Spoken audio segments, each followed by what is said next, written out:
How's it going, everybody? It feels like I haven't seen you in so long. I actually haven't done any readings in quite some time.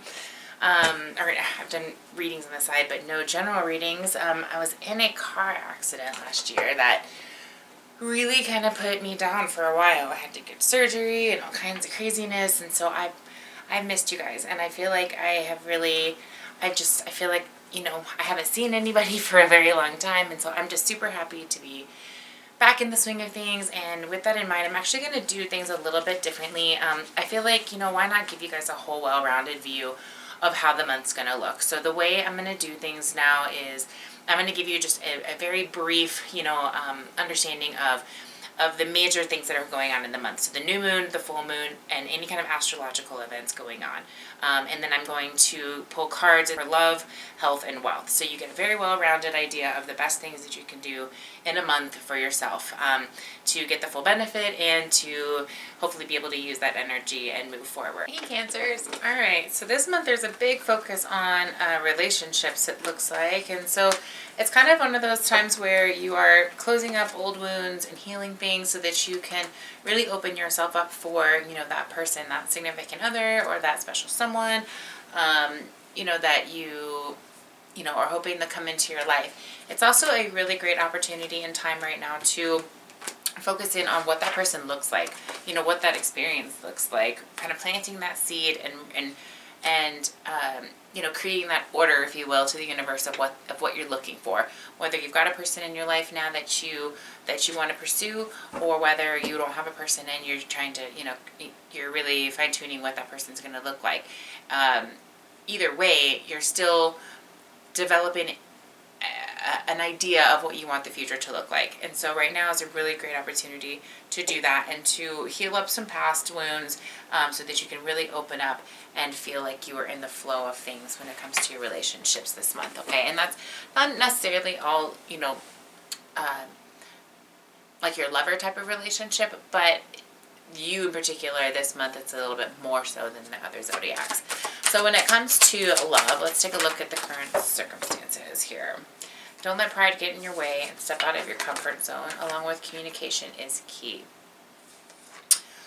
So I'm just going to stare at them for a second here so I can get a message.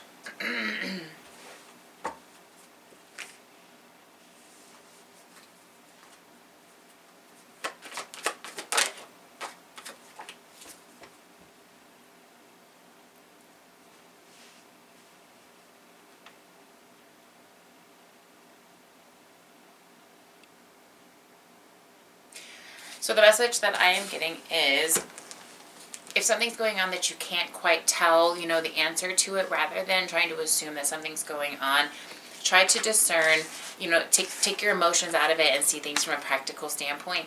Because I feel the more emotions that are involved in it, the more things could be kind of misperceived. So it's trying to say, don't let your ego, don't let your pride get in the way, and try to see things from a perspective that makes more sense, rather than one that would go under the category of maybe worst case scenario, if you will. So communication is a big one. If you really do have some questions or concerns with your partner, make sure you're communicating that and being on the same page with it. On the same page, I don't know what I was trying to say. On the other hand, wow, that was almost painful. I would also keep in mind not to jump the gun when it comes to making decisions, or how you're, what you're concluding about the situation. I would, gather some facts and pay attention to that before you just say, oh, that's the situation and that's how I'm going to feel about that. So energy's asking you to distinguish the difference between truth and between an illusion, between love and fear, so that you can really not make decisions based out of haste, okay?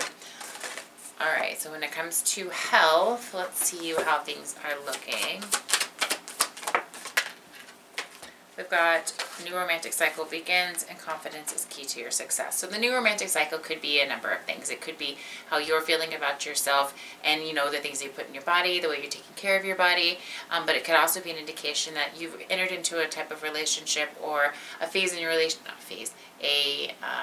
a level of your relationship to where, you really are a better version of yourself, and you're continuing to do that and to be in that energy constantly every day.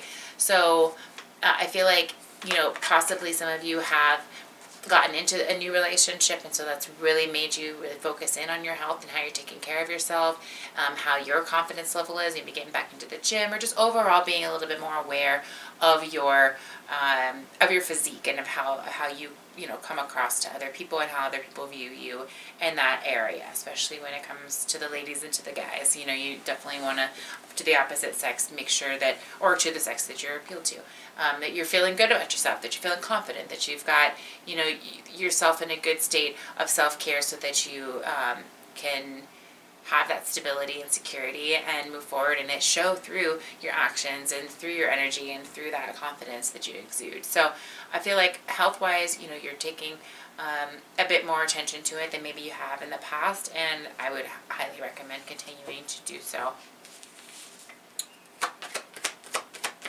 The more you're able to do that and add that into your life, the more confident you're going to feel, and the better you're going to feel health-wise too. You're just going to be able to start noticing the changes that your body feels when you don't have that exercise workout or that plan in place.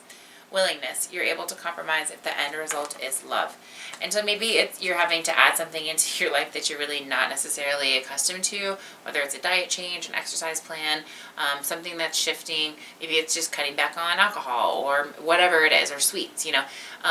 It's a shift that you're committing to so that you have a bigger and better outcome in the end, knowing that you're trying to impress and that you want to feel that you want to feel your best when it comes to your health and to the person that you care about and to the people around you, especially making that, impression to that special someone that you want to look good to.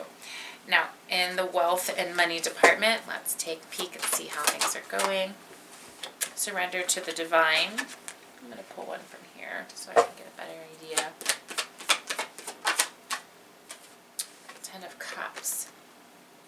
So overall, I feel like everything's really good. I think if anything, there might be a slight concern as to, how do I keep it this way? Everything's so good, I want it to stay this way. And the answer to that is the more that you can have faith in the process and the universe and be able to just kind of push forward with knowing that you've got that truth, that there's a plan in place, and that you're not going to be just kind of stuck without anything, and that you're letting your optimism, your ability to manifest, your ability to bring forth the things that you attract into your mind and keeping your thoughts positive and your actions positive. What you have is something you can use as a tool to keep that in mind of thankfulness and faith into what the future holds, will be just what you have or better. And so it's almost like you're getting a little taste of what that would be like. And when it comes to finances, I feel like because family is such an important aspect in your life, it's important that you're able to feel like you have the ability to provide that. And the more you are able to just go with the flow and follow what energy and what the universe is trying to deliver on your journey, and just kind of have faith with that and continue to push forward with it, instead of maybe standing in your own way or having any of that counter manifesting kind of thoughts on, oh, well, what about what I don't have, or what about what I could lose, or what about what, whatever's negative. Keep your mind and your thoughts in the direction of having what you want and what that's going to feel like to continue to have it and what that future looks like. So just staying in a mindset of abundance rather than any kind of scarcity or lack is a message that I was trying to get out, not painfully, but it came out a little jumbled there, so my apologies. So surrendering to the divine and having faith in what your plan is and what the universe has in store for you. That's an important piece to that. Message from your guides on how to approach it or how to handle that. Being determined and dedicated to consciously creating that thought process, and consciously having that faith in the universe that it will continue to provide what it is that's most important to you.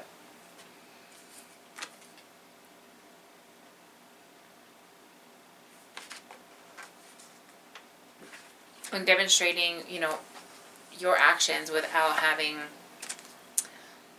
I don't know, you demonstrate things so unconditionally. And I feel like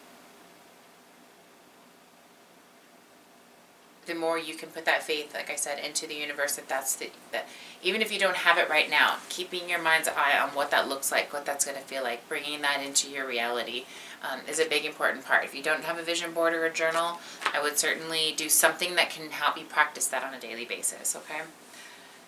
Well, yours was a little complicated, I have to admit, Cancers. I hope that, I hope it helped in the end. So let me know if you need me to clarify or help. We're starting off the year with a super, super powerful and important type of new moon. It actually happened on the 2nd, and it's a really great time for a lot of ideas, a lot of stuff flowing in the mind, a lot of need for balance, a lot of need for grounding. So if you guys aren't doing, I'm going to shuffle while I talk here. If you guys aren't doing grounding, I would highly recommend doing, you know, your 15 minutes of some type of meditation that you resonate to in the mornings. I can certainly put one in the box below just so that you can have, you know, one if you don't have any in mind.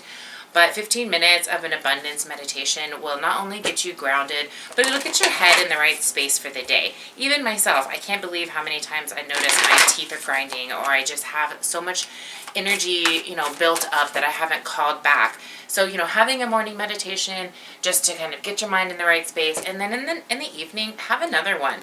Even if it's 5 minutes, you guys, just to give yourself some space and some time to call back all the energy that you've dispersed throughout the day.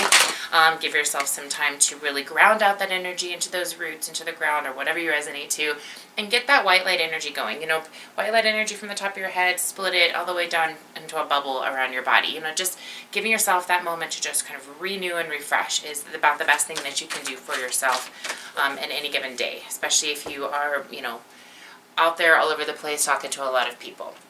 So that's where that was. So the new moon, it encourages us to think about old patterns and ways of structuring certain aspects of our lives.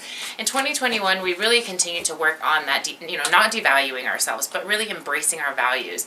This particular new moon, well, typical new moons, you would want to initiate things, but this particular one, it encourages us to navigate this time more than initiate. So you're going to be thinking about how you're practicing your presence, how your awareness is, monitoring your emotions, and deciding really what stays or goes.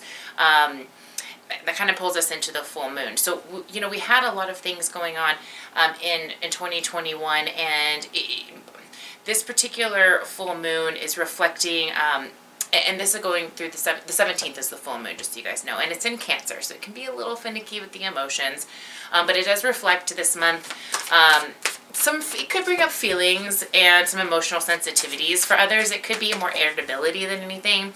So if you're aware or you notice, you know, your irritations or somebody else's, just pay more attention to maybe bringing a little bit of tenderness and some of that light touch to the situation, as opposed to, you know, fighting the grain or bringing any kind of further intensity into the mix. If you're really aware, you'll notice that there's kind of an ambitious pull towards your purpose, towards power, towards deeper desires, towards goals that you've set. And you can also add some, you know, just some of that gentleness to the load that you've got, 'cause sometimes it can be overwhelming, okay? Excuse me, sorry. And then the Mercury Retrograde. Sorry to be the bearer of that one. That one is taking place on the 14th of January. It is going to be in Capricorn and Aquarius, which is interesting. It kind of makes, I'm a little curious on this one. I'm actually a Capricorn and an Aqua cusp baby, so I'm kind of curious on how this one's going to go. I don't know if I should be scared or excited, to be honest with you. But this one is going to let us revise the story that ended in December. So if you've noticed, there's actually kind of a similarity of this, you know, concept and these lessons and tools and things that we're being asked to do between all three of the new moon, the full moon, and the retrograde. So the story that ended in December, it's going to be an opportunity to continue to reflect on that. You're going to have, you know, this opportunity to just kind of reassess, you know, who and what you align with. And it is a slowdown. Remember, guys, it's a slowdown in communication, transportation, sometimes in technology. And so stay a step ahead if you can. If you are able to get things, you know, checked out or deal with things that maybe are some loose ends, as much as possible, just deal with known issues so they don't become bigger ones later. again, a time to reframe. It's an opportunity to handle anything that you didn't really, maybe, if it wasn't taken care of, again, like loose ends, maybe just be sitting on the back burner.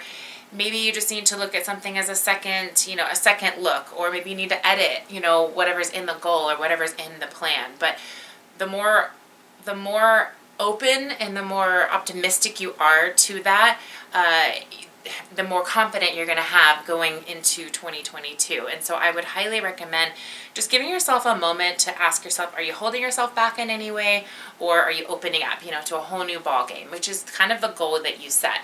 I hope that helps. I hope you have a fantastic month. I'm so happy to be back. Feel free to reach out if you're interested in a reading, or if you're interested in a Reiki healing, whatever I can do for you. I have all that information down below, and there's a little list right here as far as some of the things that I offer. So much love. I will talk to you next month. Bye, guys.